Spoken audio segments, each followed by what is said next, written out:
Hello, and welcome to Khyber Shards, a 5th edition actual play set in the Eberron campaign world. It being Friday, it is time for another KSA, where we take questions from our wonderful viewers about our characters and about the world and the story, and occasionally entirely random things. So thank you all for submitting questions and for watching so far. So obviously, we have Casey today, player of Shade. So this episode that we just finished, Dark and Full of Errors, was such a good title. Thank you. I liked that one. Yeah, was an interesting one as far as Shade goes, in my opinion, because it's largely. I'm sorry, Dark and Full of Errors was a couple back. We just did Return to the Nest. Right. Was an interesting one because it was largely Shade is kind of at the center of a conflict swirling around her with Ezri, Ari, Pog, and Shade is kind of in the middle, and Shade's only real position has been, why aren't we being nice to each other? In that conflict, at least. So I'm curious, how does that, as Shade's player and as the person inside Shade's head, how does that work? How does that feel, being kind of the one stuck in the middle of this weird multi-sided argument about what went down last night? Shade is completely unqualified to be in this position. She is not good at consoling people. She's not good at empathizing with them. She feels like this is her role in this situation. That's why she does ask and listen, and the way that I see her and the way that I think about that is she wants them to stick together, and conflict can drive people apart. And so she is learning how to interact with people, but as we see with her pats, like, she doesn't have any wisdom to offer or conflict resolution tactics. It's just, those are feelings that you have, and you have those feelings. That's like bury them deep down. Don't talk about them. These are not good suggestions, but definitely her techniques. Yeah. We saw, I think, a slightly different side of Shade 2 episodes back in the episode Dark and Full of Errors, where Shade kind of dresses down Ari and Esri before allowing them to wake up Pog. This was very popular on the Discord. Shade going all, I think someone said Mama Fox on them. Oh, kitty. I liked that. Mm-hmm. Yeah, she is adorable, but she's also being a troublemaker. So that was not just to show her off. She is cute. Also but... kitty. Right. Who knows what buttons she's pushing? She wasn't there like 2 seconds ago. Hi, Stealth. So sorry. No, you're fine. Yes. So we haven't really seen Shade assert herself over other characters very much. What brings it out there? It is. I think it was interesting. I think it may be disappointing to our listeners because Casey, the player, wants it to be because of her love of Pog and selflessness. But Ari has told her several times up until that point that he's not going to leave. It doesn't matter. He has absolutely consoled her repeatedly. Esri attacked her, and that made her realize that, okay, Esri doesn't care that that Shade is socially awkward and, not the nicest person. And so that interaction made Shade feel more comfortable in being in conflict. She hadn't really had a conflict with Pog. That was her fear of, if he doesn't like the way they react, if he doesn't like them getting mad at him or, disagreeing with his plan, what's his resolution going to be? How is he going to react to that? I don't want him to get upset and leave. And so that was an attempt to avoid conflict. Obviously didn't work. But it was definitely we stick together. How can I make them stick together? Well, I can keep them together by not saying anything. Mm-hmm. This episode was, we went back to the Wayfinders and consulted with Hallis Martine again. Last time, the first time we had this consultation, Hallis was able to give Shade some potential clues about the dreams that she's been having. Where's Shade's head on all of that? Is it just not right now, or is it wouldn't it, just be nicer if we just left and looked for the Elf City? Casey, the player, is dying to pursue it.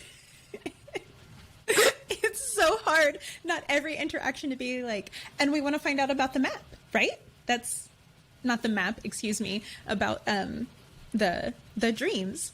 And so that has been very hard not to really try to push in that direction.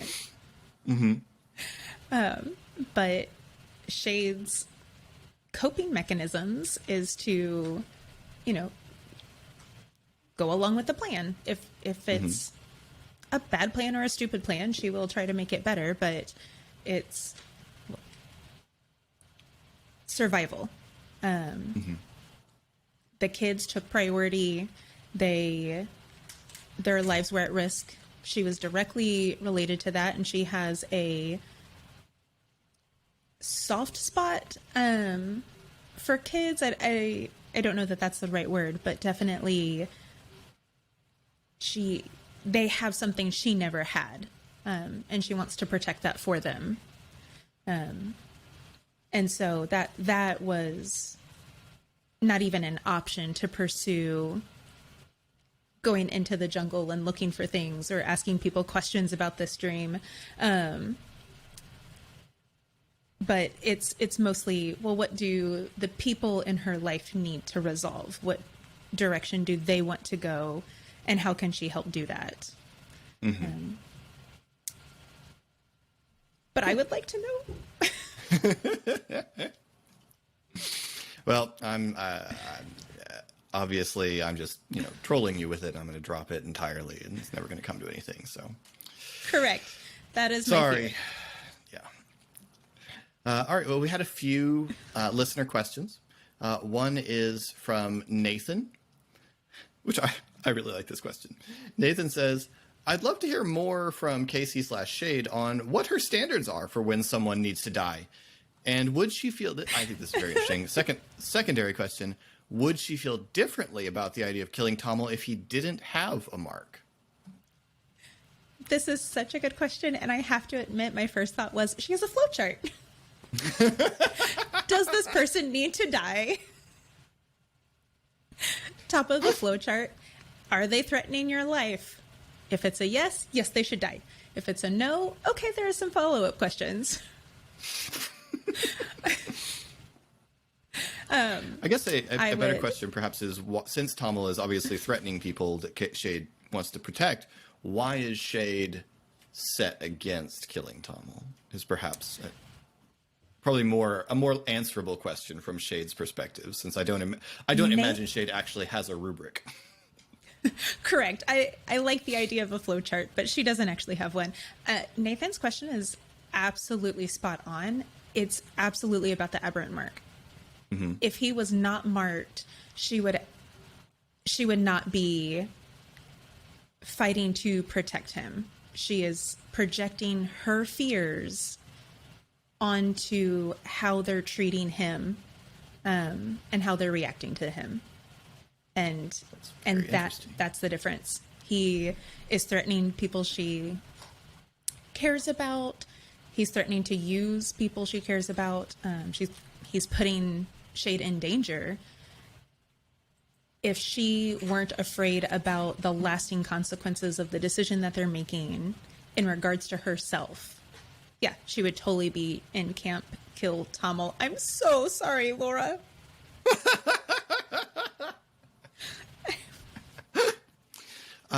So I'm curious, as a follow up, to kind of explore something that was discussed a little bit in the episode. Is what she's projecting a genuine fear that the others will one day decide that she needs to die, or is it more just that being an aberrant marked individual has often caused that kind of reaction in others? A little bit of both, but as comfortable as she's getting, as solid as the relationships that she's building with the three others, she still has that fear. I mean, she was with her tribe for years before the aberrant mark showed, and they abandoned her. And so if they can change on her, if the people who raised her can change on her like that, what's people she's been with 2 years? And just the unknown of it's shifting and changing. What does that mean? What could it mean? How will that impact the way people see her? Yeah. And so she does fear that they could decide that she had crossed a line. And, if this is the way we solved it this time, is that how they're going to solve the problem of Shade later? Mm-hmm. That's interesting. All right. Well, it's so speaking sad. It is. It is. It is. Speaking of Laura, Laura has a question. Casey, when Shade talked about bad stuff she's done, is she referring to her mark, or is she referring to other secret backstory stuff? I just love the phrase "secret backstory stuff."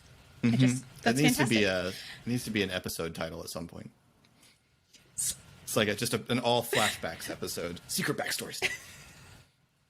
Oh man, that would be so much fun. Mm-hmm. That would be great. Well titled, Laura. A little bit of both. She was in the program because of the crime that she committed. And the crime that she committed was 100% because of her lack of control over her mark. And so tying her mark to doing bad things that she couldn't control is part of it, and part of her fear of Tommel and that whole situation. And then it also is, the at least my way of visioning it, which could be wrong. I have not played in this world before. But when aberrant marks show, they don't always show physically up at the same time that they show the power. Like, mm-hmm. There isn't always that connection. And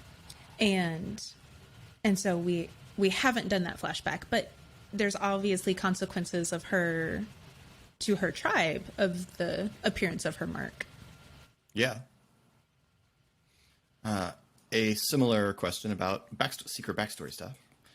Eric asks, what is Shade's fondest memory of her time in the program?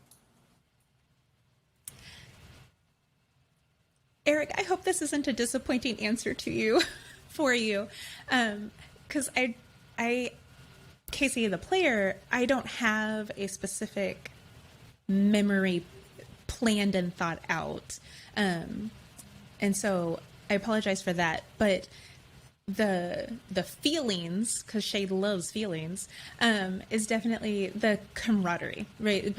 She got kicked out of her tribe and completely abandoned, and survived in the woods for years on her own, and then thrown in jail. And the program is the first place that, one, her mark wasn't treated as a absolute, words are hard. They are. Bad thing. Ooh, I came up with really strong descriptions. Absolute bad thing, sure. Right. This is what marked her as an outcast, and this was the first time that her mark was seen as a positive thing. And then just the camaraderie of being around people who accepted her for the first time since being abandoned by her tribe, and that's what has stuck with her, and that is what has caused her to try to stick with them these past few years. So I hope vague vibes are and eloquent vocabulary are sufficient. Eric has a secondary question. Has Shade ever considered making herself a safe house in the jungle? 100%. I have thought about doing it in game, and just as a player, didn't want to ask anybody else to navigate, like, oh, Casey's taking Shade and they're doing their own thing over there. Like, I know how difficult that must be. And our characters have been in the midst of so much. There hasn't been a ton of, safe house building time. Right. But Eric, yes, absolutely. She wants her bug out bag and her safe place out in the jungle. Anybody in, not anybody can come. That's wrong. Anybody in the treehouse and Ilya would be invited. Mm-hmm. Anybody in the treehouse and Ilya.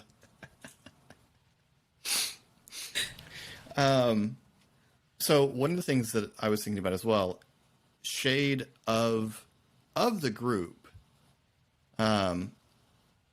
Shade seems to be the one most interested in, this city is terrible. Let's go out into the jungle. Everybody else, Esri, doesn't mind the jungle. It's got useful things, but Esri's interest in the jungle is kind of instrumental. It's utilitarian. Ari is obviously strongly opposed to jungle time. And Pog, we kind of get the impression, would go on adventures out into the jungle, is my impression, but would want to come back to Stormreach, where he could show off his adventuring. Right. Whereas Shade is really the only one who seems to enjoy going off and spending time in the jungle for its own sake. Having interacted a bunch with the Wayfinders now, and Shade asked a little bit about what employment with the Wayfinders is like. Is that something you think Shade would go for? Or is it too people-y? That's as a player, I think I'm still trying to decide that. Part of it is my ignorance of the Wayfinders Guild. What would that entail? I guess, to be fair, Shade's ignorance as well then. Yeah. But absolutely, an organization that encourages and pursues jungle trips and she can make a living, very interested. I think if I'm remembering correctly, that episode is such a blur, but she asks about how much peopling she would be forced to do. Yeah. That's the biggest hesitance would be having a boss. You have to interact with people. But She has to tour people around, so it's not like her current job isn't very people-y.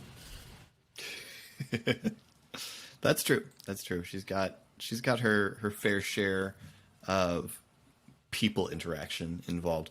But it's probably I just got this really, really hilarious image in my head of, I imagine Shade to be very focused on what she's doing when she's out guiding people around the jungle. But I just got in my head of Shade being forced to lead around a group of people who just won't stop chatting with her.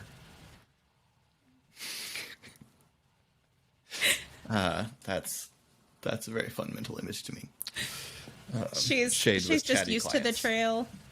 I can absolutely picture her. She's just like, cool tree to your left. Watch the vine. Stop. Like, it's just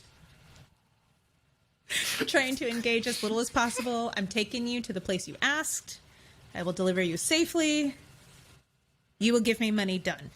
It's kind of an April Ludgate vibe to that. Best compliment ever. Yes. Awesome. I mean, normally, no. Like, normally Shade is much too concerned about people.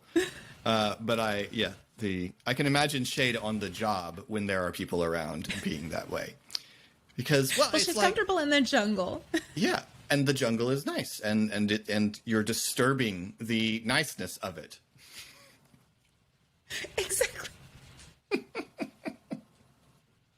We could all quietly enjoy the space separately together. Mm-hmm. Mm-hmm. But better quietly. Of course. Oh, that's funny. I really am just picturing April Ludgate now going through a jungle, and it's fantastic. And Shade likes her animal friend more than most people that she knows, which is also an April thing. Absolutely. Mm-hmm. Also, never in my life have I been compared to April Ludgate. And I would never compare Casey to April Ludgate, or most of the time Shade, but in this very specific context, I totally see it. I'm utterly amused. That's too funny. And a little bit proud.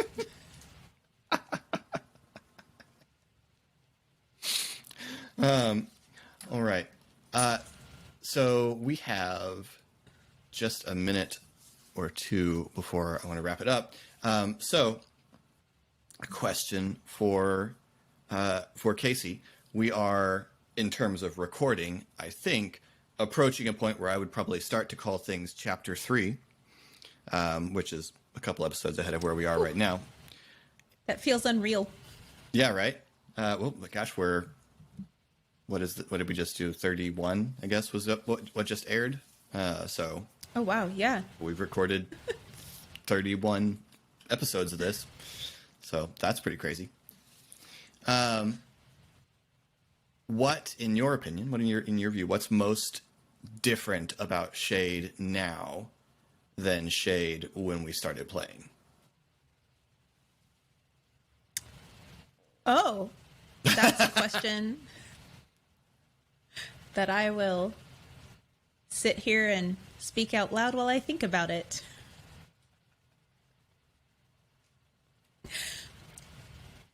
Oh, that's so hard because I want to reference the episode that's going to air on Monday. I think that not quite in as big of a way as Pog, but I think Shade is growing in her confidence. I think that her contribution and her place in the group. I realize I spent this entire episode talking about her abandonment issues. Right. But I think she thinks about those things less often and is in a place where she's more able to call them what they are too. So I feel like she's grown a little bit more confident. Also, that maybe this is a better answer, and you said 1 to 2 minutes, and I'm past that. Oh, you're fine. But You're fine. Keep going. I think her ability to socialize and her interaction with people is actually more pleasant. I think she hated people when she came to the city, and she's got her 3, but she also has Solarka, and she has Harish, and she has Ilya, and very quickly Ilya's family. Just her willingness to interact with people and her ability to develop relationships is improved since the beginning. I think that's interesting. I think, you mean, you mentioned that that's obviously also happening with Pog. And I think there's a degree to which Esri is starting to figure out what's going on here to a degree. Still working on it, but I think we are starting to see Esri figure out what's going on with the group. And I think the terrible tragic irony is that we're watching it, that there's a converse reality happening for Ari, who started out absolutely the most confident and comfortable person in the group, and we're watching Ari go through this terrible breakdown over the events of the last night. At the same time that we're seeing much more confidence exhibited from some of the players who were the player characters that were more having a harder time with that at the beginning. Poor Ari. Poor Ari, indeed. Yes, Ari has had a very, very, very bad night. All right. Well. Yes. Anyway, thank you all so much. Thank you, Casey, for your wonderful thoughts on Shade. I hope some of them made sense. I think they were fine. I think they made sense. Oh, I leaned in and it threw. There we go. New episode drops on Monday. It's a long one, and it's a lot. There's a lot to it. So hope you will come back and watch that on Monday. And next Friday will probably be me doing a topic by myself because I'm going to pre-record it because I will be out of town. But thank you again so much for submitting your questions, for the wonderful supportive comments that we've been getting on recent episodes. That's been really great. We love being able to hear your thoughts on what's happened and your theories on what in the world is going on. And it's really flattering that you assume that I have plans or that any of this is somehow under my control. And I need that. That's a nice cat attack. Yes. Yes.